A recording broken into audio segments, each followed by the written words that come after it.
kita akan lanjutkan untuk menyusun jurnal penyesuaian. Saya akan share lagi. Jadi tadi kita sudah melakukan penjurnalan untuk transaksi di bulan Januari 2017 dengan menggunakan metode sediaan periodik. Ya, kita sudah memberikan warna-warna. Jadi kalau misalnya transaksinya sama, jadi kita bisa memberikan warna. Jadi biar nanti tidak salah dalam memasukkan ke dalam jurnal apa, jurnal khusus yang mana. Ya, nah sekarang ada informasi tambahan. Ada informasi tambahan ini pada tanggal 31 Januari 2017. Ini yang pertama, perlengkapan kantor ya, tanggal 31 Januari 2017 itu sebesar 580. Terus, nah berarti kalau gitu kita harus membuat jurnal penyesuaian. Berarti di sini ada sisa. Ya, ada sisa perlengkapan itu sebesar 580. Nah, kita harus membuat jurnal penyesuaian berapa sih perlengkapan yang sudah digunakan. Berarti kita siapkan dulu jurnal penyesuaian, saya beri nama J2 karena ini jurnal umum halaman kedua, karena halaman pertama tadi yang J1. Ya, nah kita siapkan jurnal penyesuaian. Sekarang kita mulai mencatat. Jadi kalau kita mau mencatat berapa sih perlengkapan yang sudah digunakan, berarti jurnal penyesuaiannya biaya perlengkapan terhadap perlengkapan. Berapa nilainya? Nilainya berarti dari saldo perlengkapan dikurangin dengan dikurangi dengan tadi sisa perlengkapannya tadi berapa. Berarti kalau gitu kita ambil nilai angkanya dari mana? Dari nilai perlengkapannya di sini. Ya, perlengkapannya itu ada 1.600 ya, dikurangin ya dari neraca saldo 1.600 dikurangin dengan yang dari soal, dikurangi berapa? Dikurangi dengan 580. Jadi rumusnya bagaimana? Jadi dari neraca saldo C10 ya dikurangi dengan 580. Ini neraca saldo C10 ini 1.600 ya. Jadi yang pertama itu kita catat berapa sih perlengkapan yang sudah digunakan. Karena tadi diketahui sisa perlengkapannya per 31 Januari tadi berapa? 580. Jadi kita akan melakukan penjurnalan berapa yang telah digunakan. Terus yang kedua, asuransi berakhir pada tanggal 31 Oktober 2017. Padahal sekarang kita masih menjurnal di bulan Januari. Berarti kalau gitu, masa asuransinya itu dari bulan Januari sampai bulan Oktober 2017 ada waktu 10 bulan. Nah, berarti kalau kita mau mencatat 1 bulan saja di bulan Januari, berarti nilai asuransinya harus kita bagi bagi 10 bulan. Ya, karena kita mau mencatat hanya Januari saja. Oke, berarti kalau gitu kita lihat dulu jurnalnya apa sih? Jurnalnya biaya asuransi terhadap asuransi dibayar di muka. Berapa nilai asuransi dibayar di muka? Lihat dari neraca saldonya. Asuransi dibayar buka itu nilainya 2.000. Jadi perusahaan telah membayar asuransi dibayar buka, ini sudah given ya, sudah diketahui di awal, saldo awalnya asuransi dibayar buka sebesar 2.000. Ternyata itu akan jatuh tempo, akan berakhir di tanggal 31 Oktober 2017. Berarti kalau kita mau mencatat di bulan Januari 2017, berarti sudah terjadi sebulan. Berarti kalau gitu rumusnya bagaimana? Jadi dari C11 gini kan 2.000 itu dibagi dengan 10 bulan. Jadi ini dari neraca saldo C11 dibagi dengan 10 bulan. Nah, Jadi jurnalnya itu. Nah, sekarang yang ketiga. Yang ketiga itu depresiasi. Depresiasi peralatan per tahun sebesar 1.500. Ini per tahun. Padahal kita tadi mau mencatat periodenya itu bulanan. Berarti kalau gitu 1.500 ini harus kita bagi 12. Berarti kita lihat berapa sih, kita hitungnya bagaimana. Nah, berarti hitungnya ini 1.500 dibagi dengan 12. Jurnalnya apa? Biaya depresiasi terhadap akumulasi depresiasi peralatan. Oh ya, ingat untuk kredit itu tadi kan misalnya debit tadi dari hasil perhitungan. Kreditnya langsung aja masukkan nilai debitnya. Jadi kalau misalnya jurnal yang tadi pertama, jadi sama dengan G5 untuk kreditnya. Untuk jurnal yang kedua itu sama dengan apa? G7 kreditnya. Terus untuk yang jurnal ketiga sama dengan G9. Jadi gitu aja, jadi biar langsung otomatis. Terus yang keempat, untuk transaksi yang keempat ya. Oke, kita lihat yang transaksi yang keempat. Transaksi yang keempat di sini, bunga utang wesel. Bunga utang wesel di sini kalau kita lihat itu diakui sebesar 30. Berarti muncul bunga. Jurnalnya apa? Berarti jurnalnya biaya bunga terhadap utang bunga. Biaya bunga terhadap utang bunga. Berapa? Ya sebesar 30. Langsung aja diketik 30 karena tidak ada sel yang mau kita tuju kan. Jadi biaya bunga pada utang bunga. Kreditnya langsung ambil sel dari G11.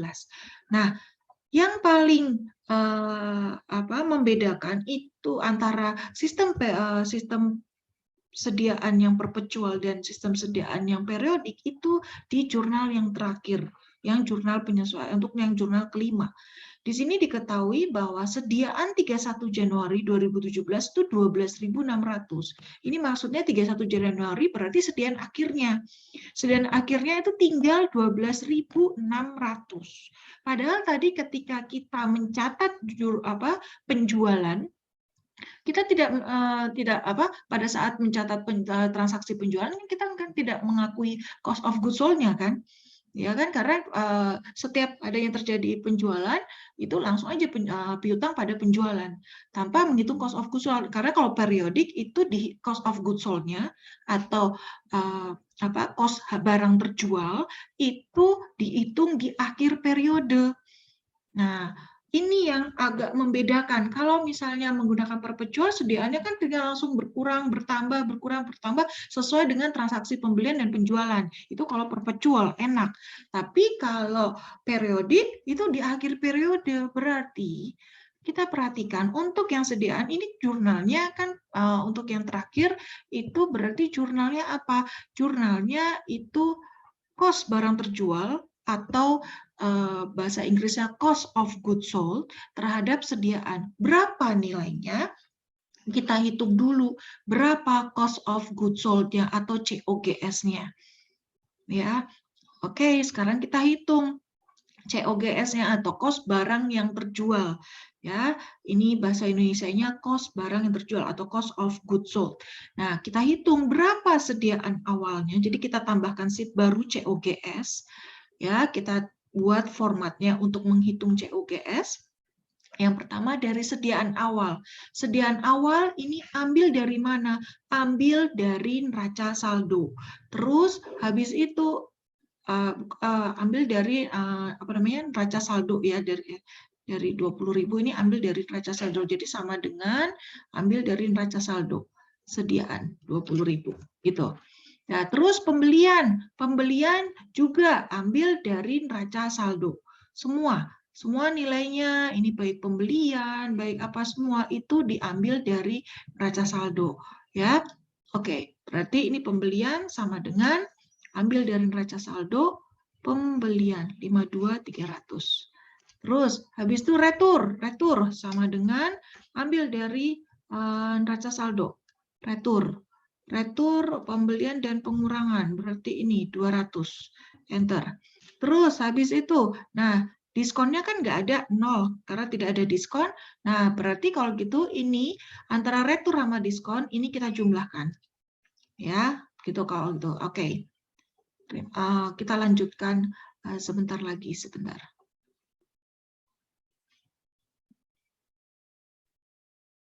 Baik, selanjutnya. Saya share lagi. Ya, berarti kalau gitu, berapa pembelian bersihnya tinggal dijumlahkan antara 52.300, jadi D6 dikurangi dengan, kita kurangkan D6 dikurangi dengan D8. Gitu ya. Terus habis itu, kos angkut pembelian.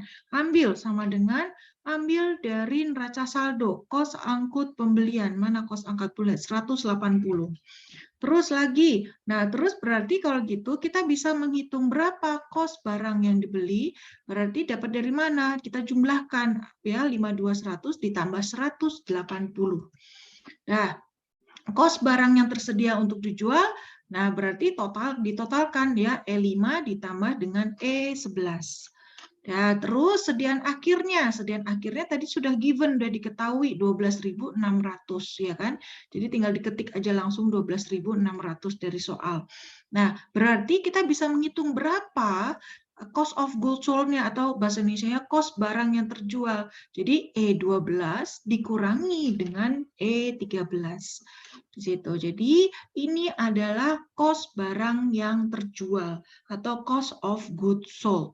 Ya, nah berarti kalau gitu di jurnal yang kedua, yang kelima tadi, Anda ambil angka kos barang terjualnya ini, ambil dari J2. Jadi ini bukan ambil dari J2, ambil dari sheet COGS. Jadi ini kan sheet COGS, berarti kan gini sama dengan Anda ambil dari sheet COGS 59680. Nah, kreditnya tinggal langsung aja sama dengan G13. Begitu, itu untuk mengerjakan jurnal penyesuaian. Nah, kita posting untuk kos barang terjual, langsung kita posting ke General Ledger. Ya, untuk kos barang terjual, langsung masukkan ke 504, ya, 504 kos General Ledger 504 kos barang terjual. Itu biasanya letaknya setelah sebentar. Kos barang terjual. Oh ya, ada di bawah karena ini kan tambahan ya.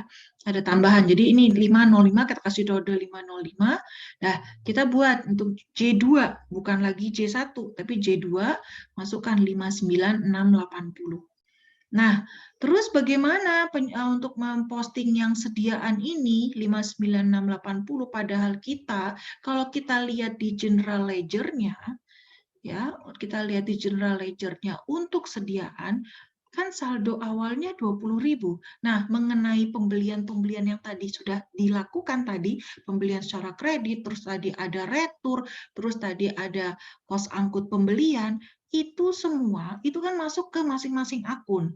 Ada pembelian, nih, ada pembelian, ada retur, ya, terus ada kos angkut pembelian. Beda kalau perpetual langsung semua jurnal itu langsung masuk mempengaruhi sediaan langsung. Tapi kalau periodik enggak. Nah, untuk melakukan penyesuaian ini memang ini berbeda ya. Tidak disamakan dengan perpetual. Jadi untuk menyesuaikan nilai sediaan akhirnya, jadi biar nanti hasil akhirnya 12.600, berarti nilai sediaan ini yang didebit itu ambil dari nilai mana? Ambil dari pembelian dikurangin dengan retur ditambah dengan kos angkutnya. Jadi ya, jadi saya ulangin berarti bagaimana, sama dengan gitu kan? Cari saldo pembelian, ya. Ini pembelian dari saldo pembelian di sini 52.300, ya kan? Terus 52.300-nya tadi ngambil dari sini 52.300 ditambah dengan ya retur ditambah dengan dikurangi dengan retur, saya edit ya, dikurangi dengan retur. Ini saya kurangin, jadi 52.300 dikurangi dengan retur ditambah dengan kos angkut. Nah, ini jadi hasilnya berapa? Mana tadi? Oh, saya ulangin lagi. Sama dengan ya, kita kesediaan tadi ya, sediaan where are you tadi pembelian ini 52.300 ditambah dikurangin 200 ya ditambah 180. Enter. Nah, tadi sekarang nih. Jadi hasilnya 52280. Ya, jadi ini hasil perhitungan dari 3 item. Karena yang mempengaruhi sediaan itu 3 item itu. Pembelian, retur, sama kos angkut. Nah, kreditnya apa? Kreditnya langsung ambil dari J2. Ya, berarti sama dengan ambil dari J2. Ini nilai kreditnya, ya nilai apa namanya? Kos barang terjual, sediaan ini. 59680. Nah, berarti kalau begitu berapa saldonya? Saldonya berarti G34 ditambah E35 dikurangi dengan F35. Jadi ini 12.600. Ya, sekian. Kita akan melanjutkan ke worksheet untuk part yang berikutnya. Oke, terima kasih.